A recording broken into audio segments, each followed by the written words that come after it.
Welcome back, everybody, to the A Little Less Fear podcast. Today, I would love to introduce John Schlimm.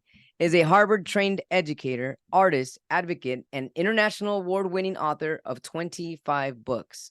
His international award-winning book, What Would Gen Z Do? Everything You Don't Know About Gen Z But Should. John Schlimm was among the first to start piecing together the authentic and multifaceted face of Generation Z beyond the stigmas, stereotypes, and often misguided media profiling of these dynamic young people who remain largely misunderstood and vastly underestimated. Welcome, John, to A Little Less Fear podcast. I am so excited to be here with you and all of your listeners. We're going to have so much fun. We already are having fun.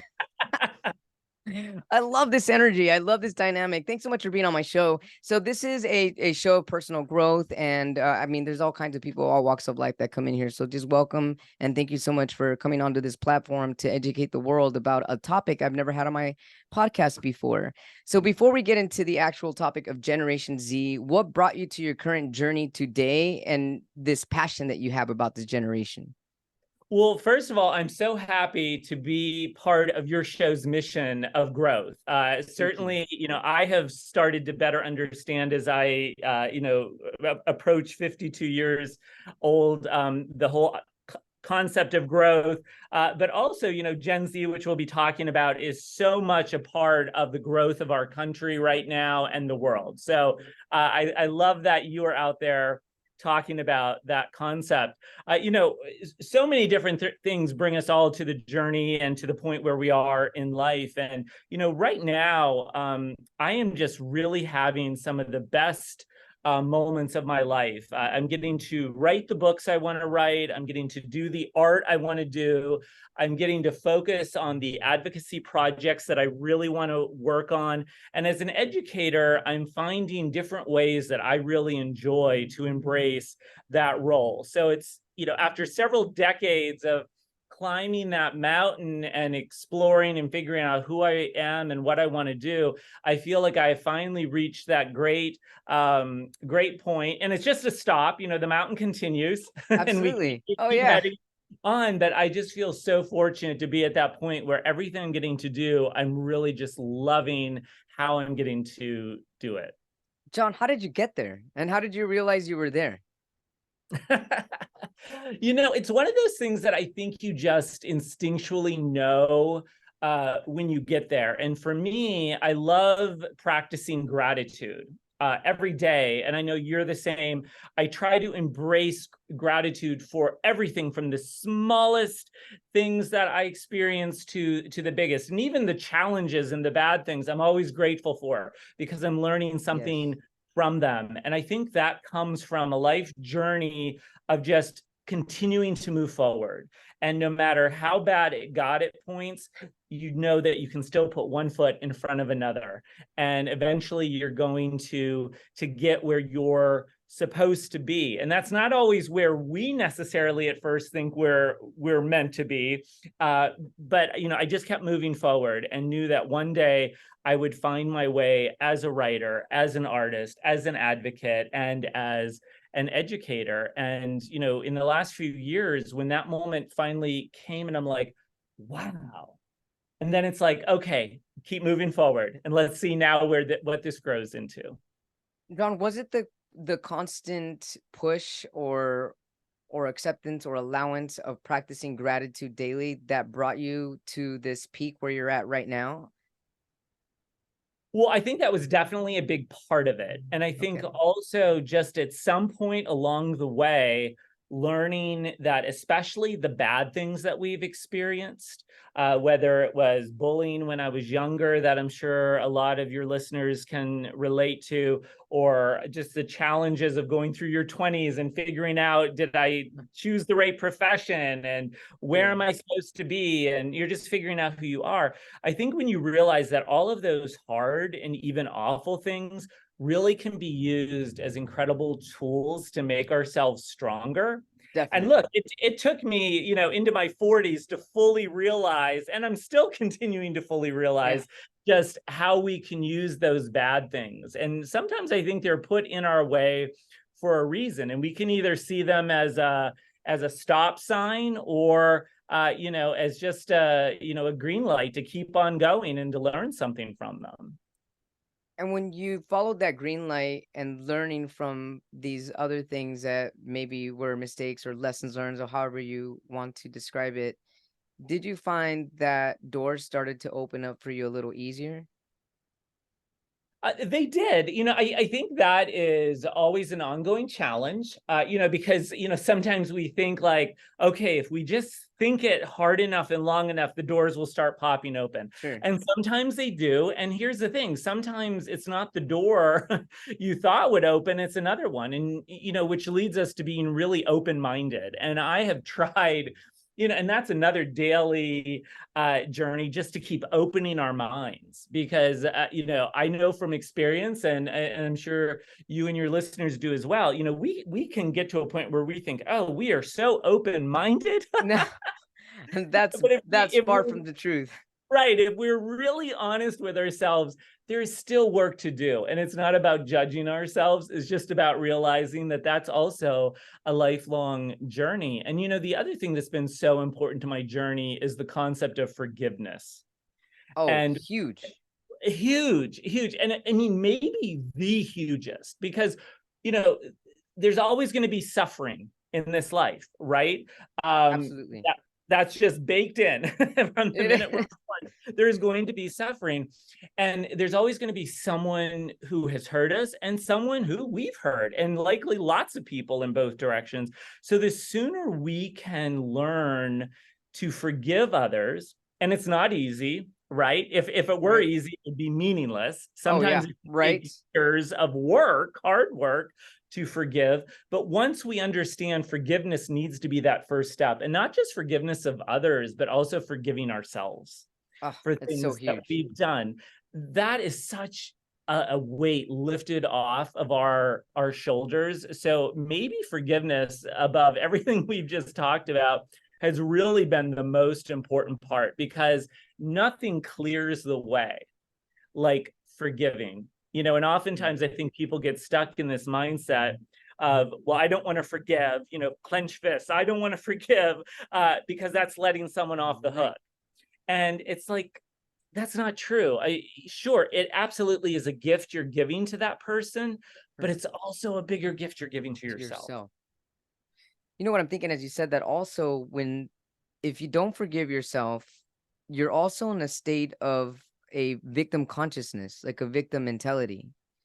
And when you can step out of that forgiveness, step into forgiveness and forgive yourself and know that you're not a victim and know that nobody's perfect and that there is a lesson to learn, then that's when self-love develops. And then that's when you're able to find more of your authentic voice. And that's when doors start to open up for you.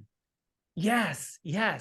The clearer you can make that path in front of you, the easier it is going to be to really have that focus and start realizing that the things you really dream of and the things you really want to achieve are possible and are there. I have this phrase that I love to use. And in fact, I even titled the commencement address that I delivered with this title: "The road to yes is paved with many no's." Oh, I love that. Yes is paved with many no's. And it's all of those no's, which certainly when we're younger, I know when I was younger, you just get so frustrated, as a writer, when I first started out and the rejection letters just poured into my mailbox. Right. And by the way, after learning this idea of, every one of those rejection letters was just a stepping stone. That publisher was not the publisher meant for that project, but the yes would eventually come, and it did. I have saved every rejection letter. I have an entire file cap, because guess what? I still get those rejection letters. Unfortunately now my agent has to be the bearer of that bad news. But I still keep them. They just go right in the file. And I'm actually, when they come now, the first words out of my mouth sincerely are, thank you. Because I know, all right, you were not the right editor. You were not the right publisher. Exactly. maybe this isn't even the right book project right now, but I have faith that, all of those no's will move me where I'm meant to be. And that really has never failed. All rejections are redirections. Oh, I love that. Yeah. You and I could start a line of t-shirts. I know. Right? We should. That'd be fun. So I really love how you said that the road to yes is paired with many no's. So what about when you do get a yes? How do you go on that yes ride? How do you ride the wave of yes? That's such a great question. And I think, it's so easy, especially in the business that you and I are in, which is essentially the entertainment business. And you see this happening all the time when there's an audience. It's very easy for that ego to expand. Sure. And I think we all have moments of that, especially early on in our career. But what I really try to do now, and have probably for the last 2 decades, is greet that yes, ride that wave of yes with as much humility as I can muster. Because I know, even though it might be my name that's on the book cover, I know there are dozens of people who made that book happen. Exactly. It's not just John Schlimm. It's not just for me to take the credit. And I love the concept of humility, which is also another daily journey that we really have to work hard at. And so I try to live as simply as possible, which you can always improve upon, of course. But yeah, I think when we get those great successes, and there's nothing wrong with embracing them, I get excited, it's awesome. But then it's like, okay, I want to be humbled by this rather than have the ego swell into something even I don't recognize. Definitely. So what is your definition of humility? Oh, my goodness. Woo. Well, I think there could be many components to that, and especially had you given me time to think more about this. But I love that you didn't. I think that, at least one part of humility is realizing that we are just a small piece of the larger puzzle that is this universe, or whatever you want to call it. We're just one small piece that collectively works together. I love that. And which all is, right. Yeah.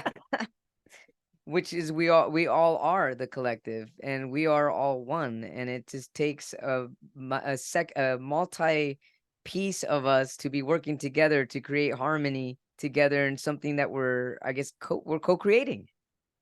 Yeah, and look, like when I have to go to write the acknowledgments section for my books, I drive my editor crazy, because I'm like, I want to make sure every possible name that we can get in there to thank, which I know it isn't always about that, but it's like at least one part, because I just never want to miss out on thanking someone who was involved. And invariably you're going to. But look, if I had my way, even like the mail carriers who bring those books from Amazon or Barnes and Noble to people's doorsteps, if I could include their names, I would.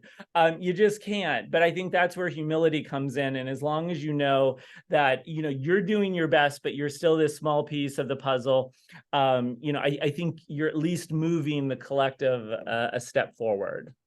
Exactly. And just like, I mean, as you're saying that, I'm just feeling the grace and the gratitude of even having you on this platform, and knowing that it took people that made my laptop to make this possible, the lights in front of me to make it possible, the sound waves, the microphone. Like, there's just so much that goes on behind the scenes and behind the scenes that we just can't. I mean, humility is really one of the most beautiful things that you can do to include everyone equally and unconditionally.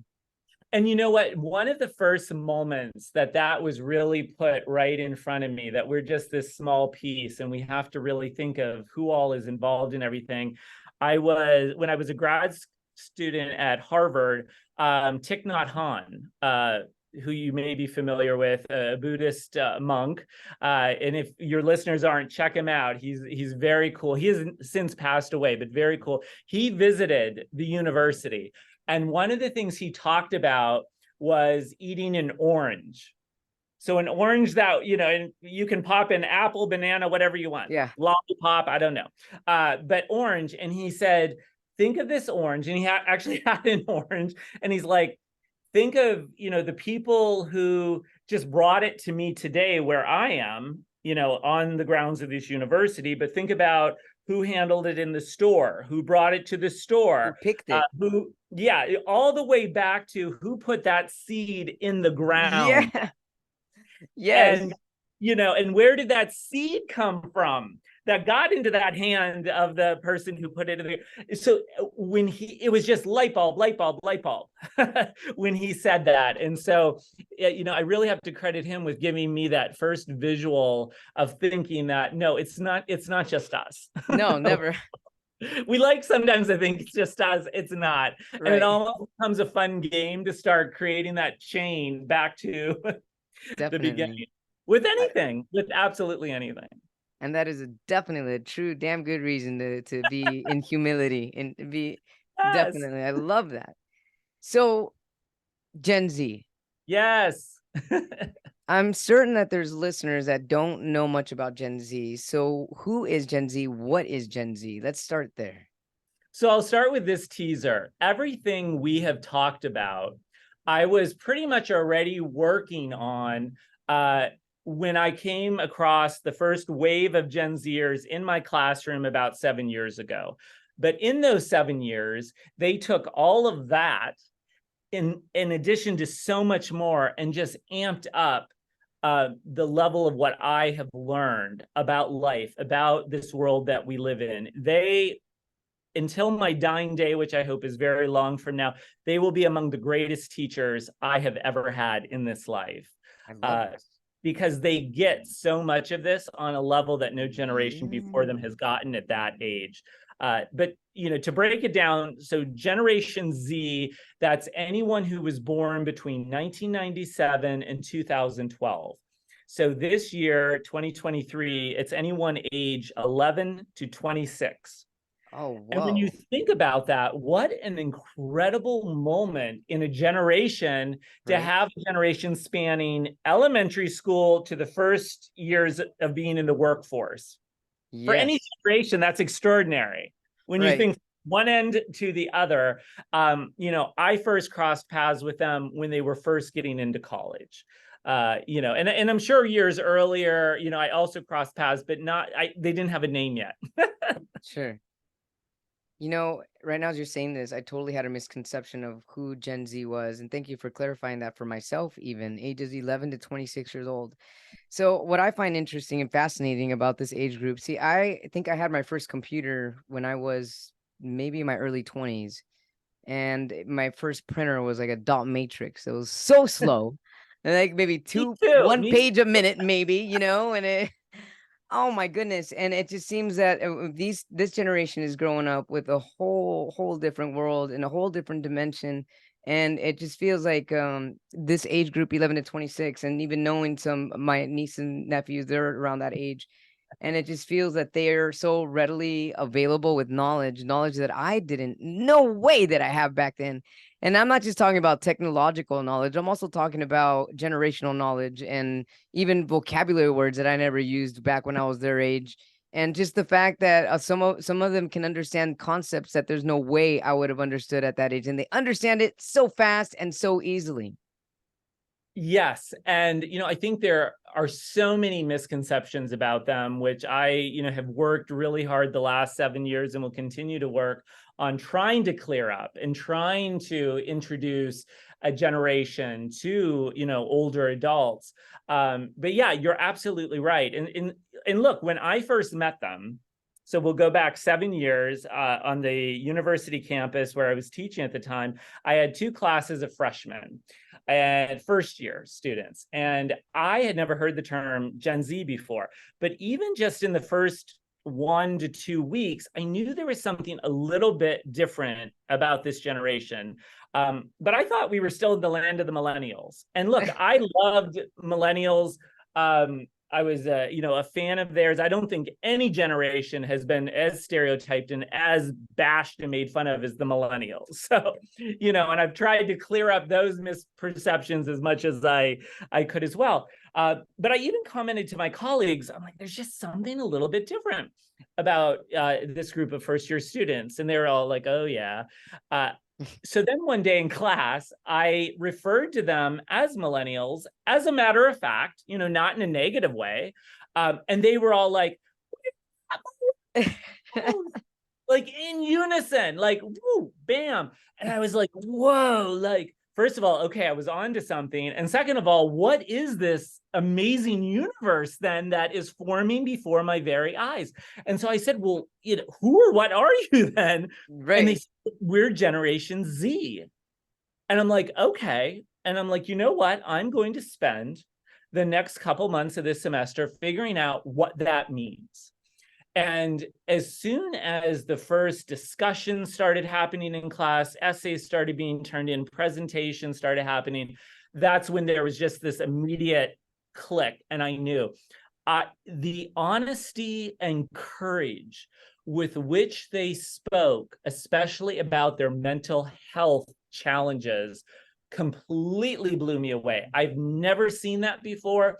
And certainly no generation before them had ever been that open and courageous, mainly because, so I'm an Xer, I'm a proud Gen Xer. I love Gen X, but we weren't allowed to talk about those things. So when we were their age in the 80s and in the early 90s, it's not that we didn't have mental health struggles but you weren't allowed to talk about them at home, in school, in the community, at church, wherever you might be.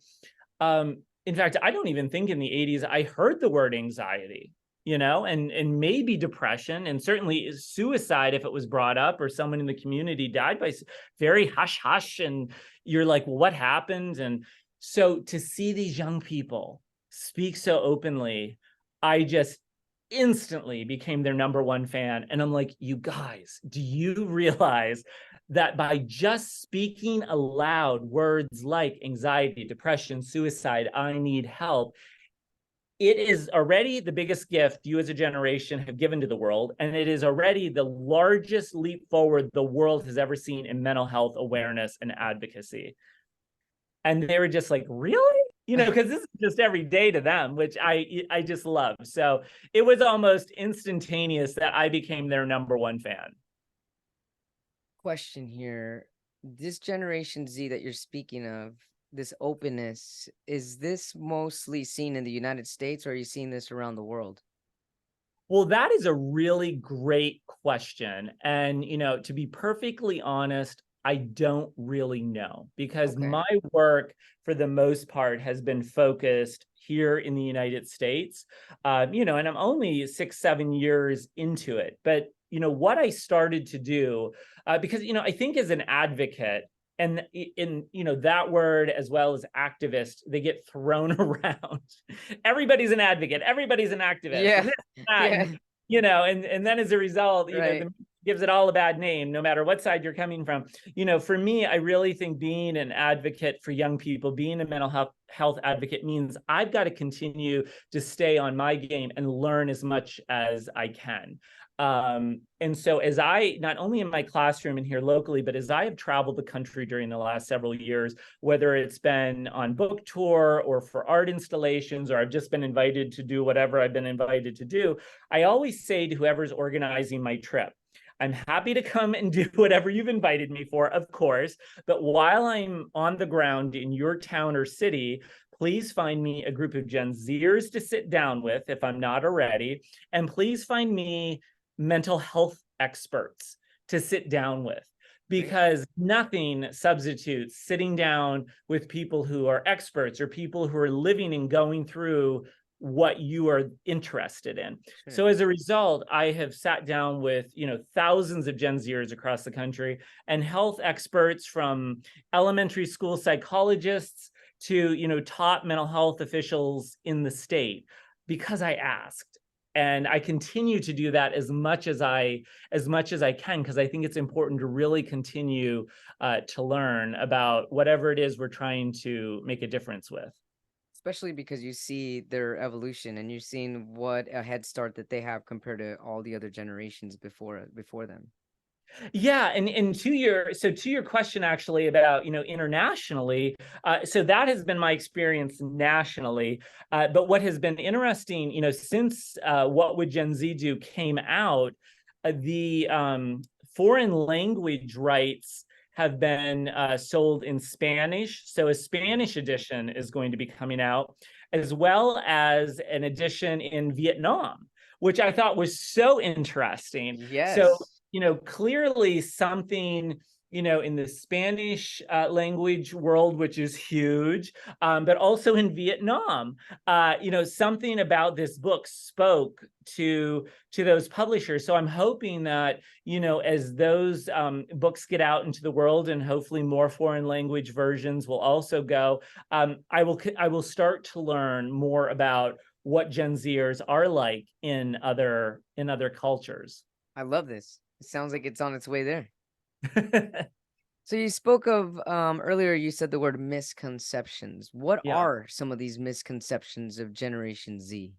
Oh my goodness, how much time do you have? Oh, geez. It's almost a fill in the blank. And okay, so we'll just go over some of the top ones. They get this rap for being lazy. They don't know how to do anything like answering a landline telephone or using a copy machine. They're not hard workers. They're weak. They're snowflakes. Which snowflakes I thought was a stereotype that belonged to the poor millennials. So folks have just carried, which was not always true of millennials either, but folks have carried it over. And it's like, I love just knocking down every single one of those. And of course, in any generation, you can take whatever the stereotype or criticism is, and you can, if you look hard enough, you can find someone who fits it, or even a Something group of parallel there. Yeah. Absolutely. So, and and the media loves to find that small group who may, maybe aren't so ambitious in some way, which every generation, and suddenly that represents the entire generation. And it's like, this is not true. Because I'm like, are any of you in the media, or any of the other adults who are throwing these stereotypes? I'm like, are you sitting down with any of the Zers that I've sat down with locally here in Pennsylvania, but also across the country? I mean, not only are they going to school, but some of them have, one job, sometimes two jobs. And maybe that's because they're putting themselves through school, but also some of them are also the breadwinners for their families. They're in high school, but their paycheck is the one that's being brought home and supporting their family. So it's like, this is not a lazy generation. Right. Sure, you can find maybe those who are. Again, look in any generation and you'll find any stereotype you want to find. But by and large, you've got to look at the tens of millions who exist there somewhere in the middle or between these extremes. And you're going to find individuals who are hardworking, to the point of being shy and quiet. Look, when that was brought to my attention, I'm like, well, I'm going to go right to the source, and which I do with all of these. Like when someone says, oh, well, Gen Z is this, now I've been around them enough that I can be like, well, no, they're not. And these are the reasons. But in the beginning, I would go back, whatever group of Gen Zers, whether it was in my class or whoever I was seeing next, I'd be like, okay, so people are telling me that you're lazy. I don't believe that, but you tell me why you think people are saying that. Because my first rule of thumb is, if you have a question about them, go to the source. I'm happy to answer it for you. I wrote a whole book answering it for you, but nothing substitutes going to the Zers in your life and saying, why does your generation like tattoos so much? Why are there so many gamers in your generation? Because I've asked those questions, and you know what? Every time I've asked those questions, I've come away with even greater respect and more love for these young people. But to the point of them being like quiet and introverted, okay, because that's a biggie, and I've seen this play out where I'll be at a party, like for example, two Christmases ago, I was at a party where there were mostly older adults. And this family came and they had a Gen Zer. His name is Wyatt. And at the time, I think he was a sophomore. He comes in, he goes right to a corner with two books, huddles in the corner. And of course, I loved it because I knew exactly what was playing out here. But I watched like the other people who were, spanned their, their late 20s to even someone in their 90s. And they just looked at this kid like he had just landed from Mars. Of course, I'm loving it. Eventually he walked up, started to walk by me, and I'm like, hey, what are your books about? That turned into a 3-hour discussion about everything. So when I have asked the Zers, why is there this perception about you? They will tell me two main things. One, a lot of them have social anxiety. And, so I, for my 50 plus years, have been on a journey with anxiety. So I understand at least my version of anxiety. But at the time, this was several years ago, I'd never heard the term social anxiety. So I said, this was someone in my class that brought this up. I said, what exactly is social anxiety? And so by now, you and your listeners, even though we've only been together maybe 30 minutes, get an idea of what my classroom is like. Yeah. It's pretty laid back. Luckily, I'm not teaching chemistry where things can go. If things aren't, I could never do that.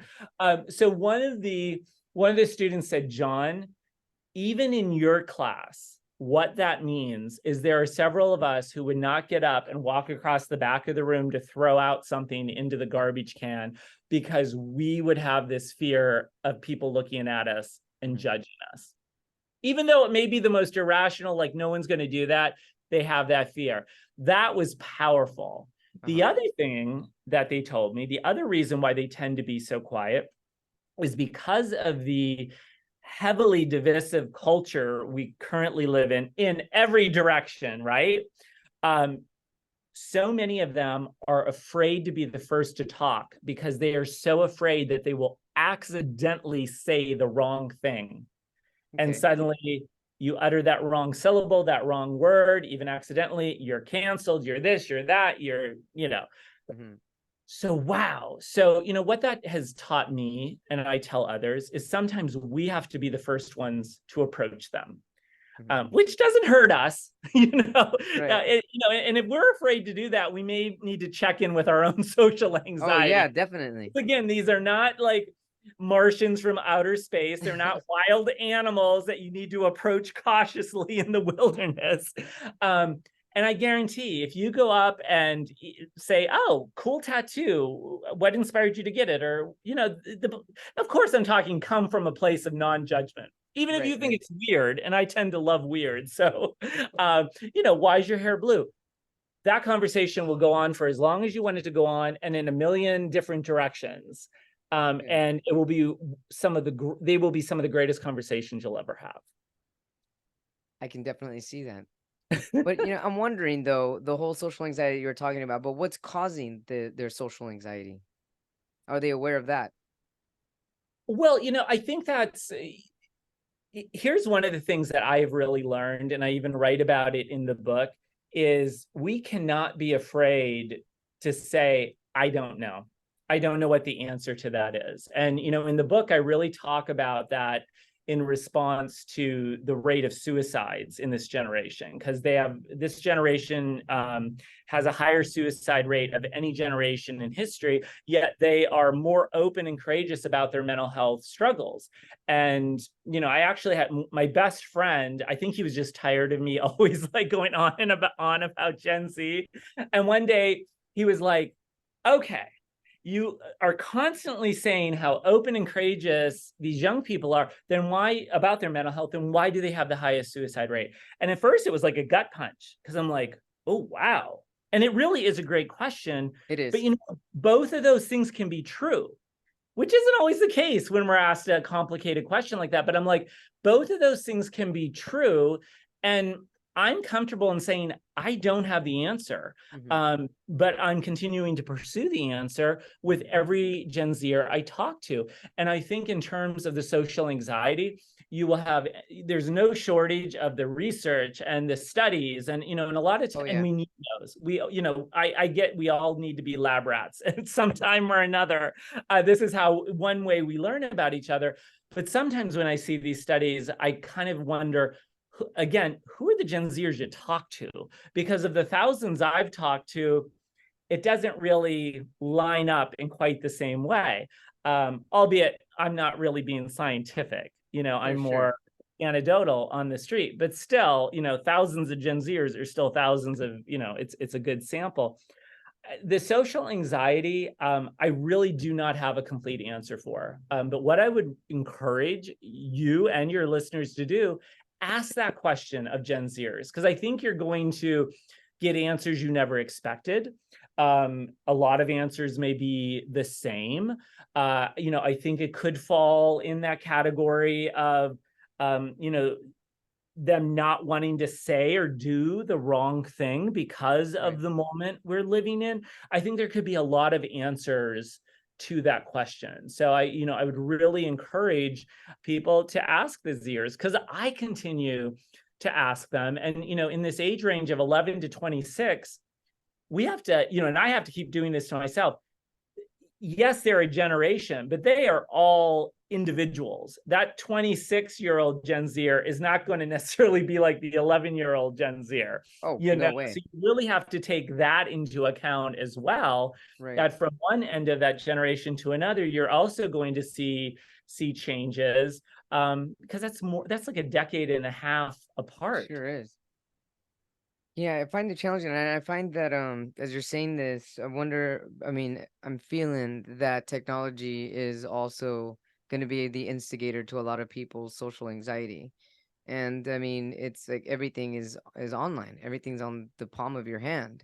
Whereas before you were kind of forced into human interaction, and now everything's, even AI now. And like, what's reality these days even? So Right. it's like and a lot of gamers, as you were saying, a lot of people playing against other people across the world, not really seeing like an actual physical body in front of them. Just to thinking outside the box, that could definitely contribute to any type of social anxiety when you're not used to seeing people face to face. It becomes a little more real. And I think that can definitely, what is real in that point? You know what I mean? Right. But I think we also have to realize, and the more you talk to actual Gen Zers, they are, for the most part, very good at that one-on-one interaction. As long as you approach them and come to them with respect, and and being willing to listen to also what they have to say. It doesn't mean you have to agree with everything. Sure. Some of the greatest discussions you're going to have is if you calmly, express that, oh, you disagree with this or that. That's awesome. But they're still good at those personal interactions, but they get this bad rap for not being. And I think the media has perpetuated that. And when we think about technology, it's one of my favorite questions that comes up, because it always comes up, whether it's in interviews or if I'm, talking to a group of especially older adults. I'll always be like, what about social media? Because again, especially the media and some researchers out there have people like running around with like their hair on fire, like, oh, these kids are all rotting their brains on their social media. So the first thing I love to do to an audience of older adults is say, okay, before we get to the Zers, and their use of, those screens in front of their faces, whether it be social media or video games, I want you to just check in with yourself for a moment and think about your own use on a daily basis. Oh, yeah. And it's just like this light bulb. And they're like, oh. So we really have to, before we're jumping on them, we really have to think about our own use of it. Sure. And here's the other part. Yes, they are on social media. They're online in front of screens a lot, like a lot of us are. But the question then becomes, what are they doing on there? And when you ask that question, you get some really fantastic, they might be, they might hear about a certain country, say in the Middle East, in the news. Well, guess what? They're on that screen researching that, or researching whatever the issue is. They're actually reading articles. And I've had this done even in class. I'm the type of teacher, I've learned to pick my battles. And again, I'm not teaching chemistry. So, if someone's on their phone, I don't really like get upset about that, because I've tested this out.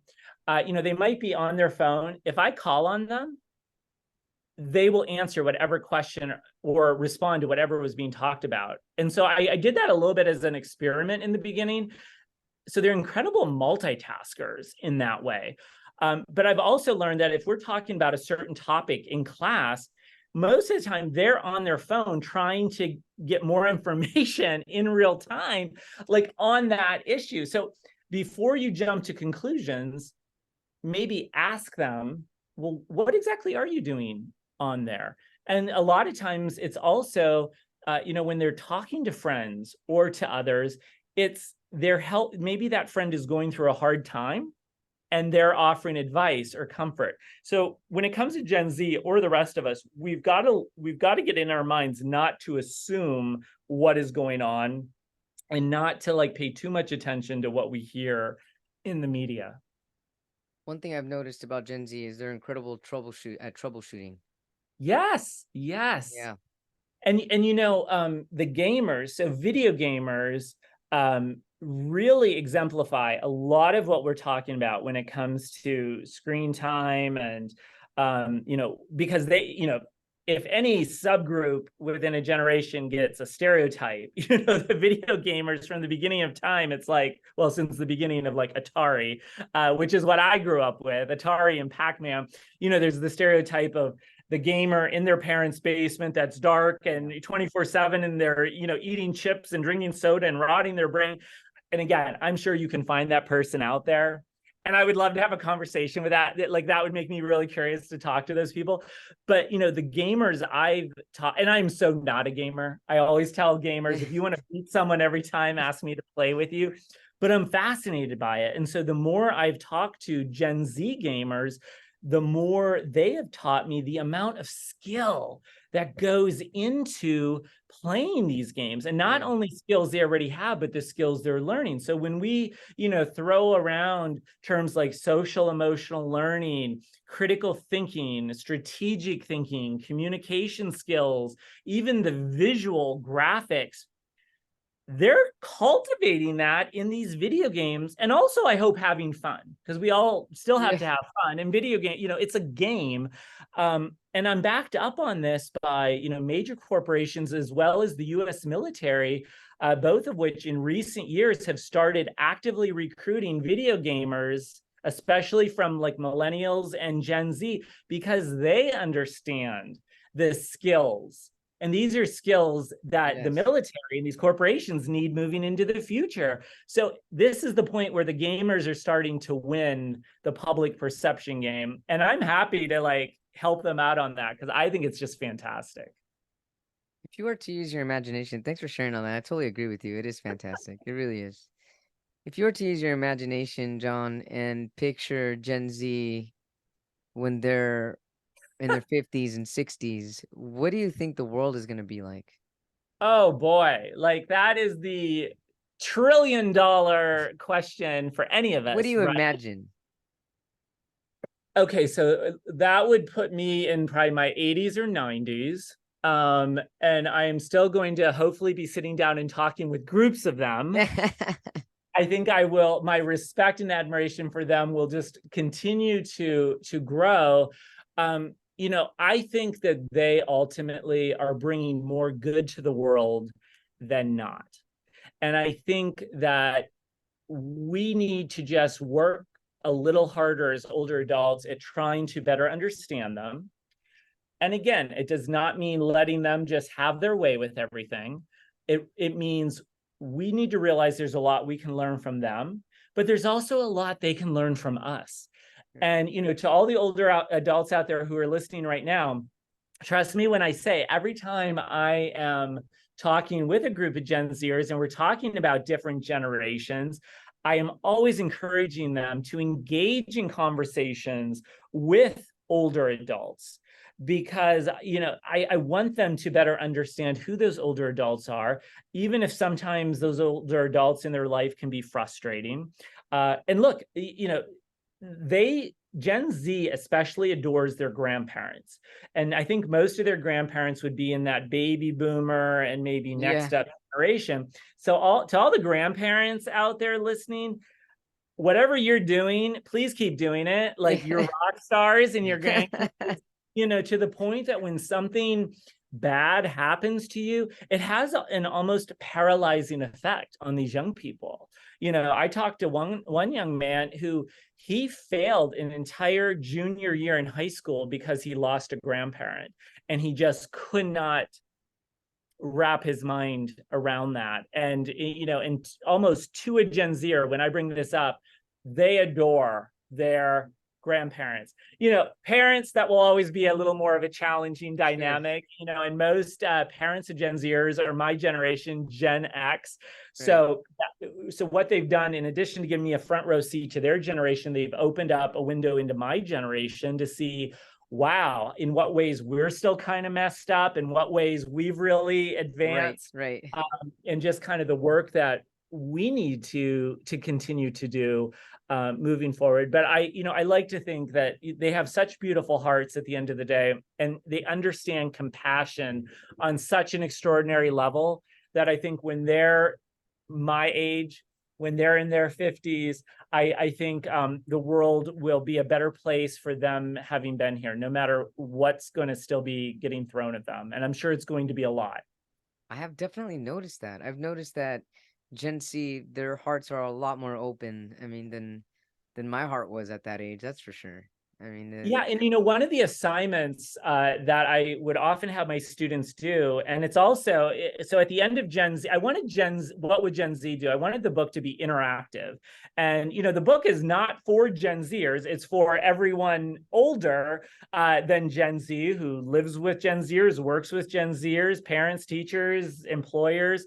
I wanted it to be interactive. So at the end of each chapter, there are 2 reflection questions. One that you ask yourself as the reader to kind of check in with where you're at on the topic of that chapter. But then there's a question that I encourage you to ask a Gen Zer, because I want to encourage that communication. And at the end of the book, I included several different interactive projects that you can do with Gen Zers as a way for you to get to know them better, as a way for them to get to know you better. And many of them are based off of projects and assignments I would do in my class. But one, to your original question of what they'll be like someday, I would ask them to write 2 essays. One, a letter to their 5-year-old self, based on, so at that point, they were like 17, 18, 19 years old, going back and telling that 5-year-old about the journey of those next, 10, 13 years, whatever it was going to be. Those letters were some of the sweetest, kindest letters I've ever read. And then the other letter I asked them to write was a letter to their 80-year-old self. Wow. Sort of having them really having to look forward and predict what that's going to be like. I love that.